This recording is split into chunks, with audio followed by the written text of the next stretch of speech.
Monsieur Rochon, on est à peu près un mois maintenant après la grosse transaction du groupe MTY qui a acheté la compagnie américaine Kahala Brands pour 300 millions de dollars américains. Le titre qui s'est maintenu à peu près au niveau, à son niveau là, depuis l'annonce de l'acquisition. Qu'est-ce que ça va changer exactement pour cette entreprise-là selon vous? Je pense que la principale conséquence, c'est d'avoir cette nouvelle plateforme-là très importante aux États-Unis.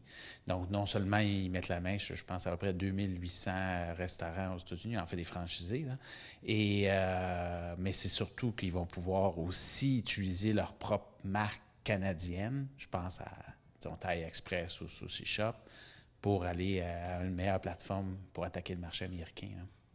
Et à l'inverse, est-ce qu'il y a des bannières de Kahala Brands que vous verriez très bien venir s'installer au Canada? Oui, il y a des belles bannières. Bon, il y a Taco Time, je pense que c'est une belle bannière. Il y a beaucoup de ces. Il y en a 28 bannières là, à Kerala. Mais il y en a plusieurs qui ont rapport, bon, les smoothies, crème glacée, des choses quand même qui, comme je dis toujours, il y a pas. Un des effets secondaires du réchauffement de la planète, espérons que les gens vont manger plus de crème glacée, là. À défaut d'avoir des problèmes d'environnement, au moins peut-être que nos compagnies de crème glacée vont en profiter plus, là. Donc, je pense que cette partie-là a peut-être plus de place parce qu'au Canada, je pense que c'est principalement la crémière qu'ils ont ici, là. Donc, Cold Stone, je pense que ça pourrait être une brand qui pourrait être développée plus ici, hein. Même si, évidemment, la chaleur n'est pas présente ici 12 mois par année, comme ça peut être le cas, par exemple, en Arizona, là où est le siège social de Kahala. Donc, le marché serait quand même peut-être un petit peu moins intéressant du côté de la crème glacée. Oui, c'est sûr que c'est pas très long au Canada, là, les périodes de chaleur, mais quand même, si on regarde, Dairy Queen, il fonctionne très bien. Et bon, Dairy Queen est possédé par Berkshire Hathaway, donc là aussi, on en profite. Donc, je pense que à Giverny, on va être des grands fans de crème glacée dans les prochaines années, je pense. Et justement, le Giverny, qui possède des actions de MTY, si ma mémoire est bonne, depuis 2007, quel potentiel de croissance maintenant vous voyez pour le titre à la suite de cette acquisition-là?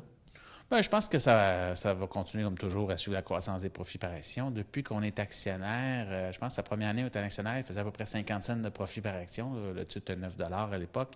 Puis aujourd'hui, bon, le titre est rendu à 45, puis il devrait faire, selon mes calculs, environ 2,15 cette année. Puis si l'intégration se déroule très bien, autour de 2,70 l'année prochaine, là.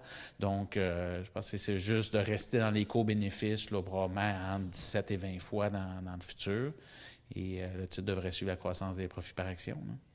Et maintenant que MTY vient de doubler de taille avec cette acquisition américaine, c'est quoi la prochaine étape? Est-ce que vous anticipez une autre peut-être vague de croissance imminente?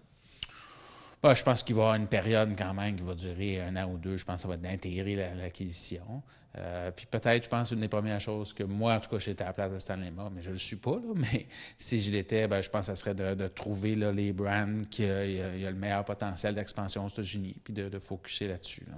Je pense que pour l'instant, ils n'ont peut-être pas besoin de faire de nouvelles acquisitions pour quelques années, là. Merci beaucoup, M. Rochon. Ça fait plaisir.